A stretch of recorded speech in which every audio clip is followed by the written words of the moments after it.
Pernahkah Anda membayangkan seorang ayah di sudut desa menjual tanah satu-satunya? Atau seorang ibu yang rela berutang nyawa demi melihat anaknya memakai toga di hari wisuda? Tangis mereka pecah karena bangga. Namun, tahukah kita bahwa tangis itu adalah awal dari duka yang lebih panjang? Saat ini, ribuan ijazah yang dirayakan dengan pesta. Nyatanya, tak lebih dari selembar kertas mahal yang ditolak mento-menta oleh industri. Kita sedang terjebak dalam siklus pabrik pengangguran terdidik yang dikemas secara legal atas nama pendidikan. Selamat datang di podcast Pos Ronda, tempat kita menguliti realita yang biasanya hanya dibicarakan dalam bisik-bisik keresahan, penasaran. Jadi begini ceritanya.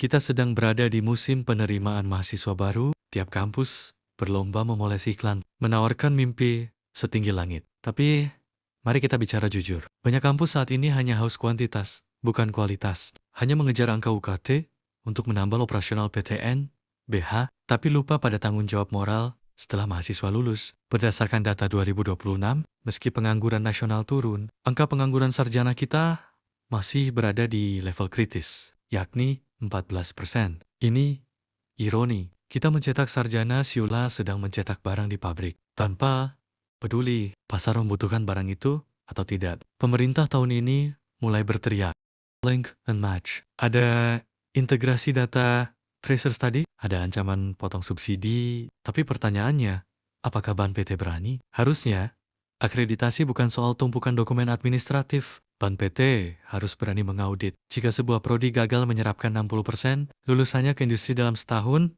tutup prodi itu. Jangan biarkan anak muda kita membuang 4 tahun hidupnya untuk mempelajari kurikulum jadul yang sudah digantikan oleh AI di dunia nyata. Kita butuh radikalisasi kurikulum. Hapus prodi-prodi yang sudah surplus dan jenuh di daerah. Kita tidak butuh sejuta sarjana yang hanya jago teori, tapi gagap saat memegang alat industri. Kita butuh sarjana tepat guna, sosok yang pulang ke daerahnya. Bukan untuk mencari kerja, tapi untuk membedah potensi lokal dengan kreativitas yang solutif. Jika kampus hanya peduli pada jumlah wisudawan tanpa jaminan kompetensi, mereka sebenarnya sedang melakukan investasi kebodohan yang menghancurkan masa depan bangsa. Secara sistematis, pada akhirnya, pendidikan bukan tentang seberapa banyak mahasiswa yang masuk, tapi seberapa banyak manusia yang berdaya setelah keluar. Ijazah tanpa keahlian hanyalah janji palsu yang dibayar dengan keringat orang tua. Jangan sampai kita terus merayakan seremoni wisuda, sementara di balik layar kita sedang memanen keputusasaan. Terima kasih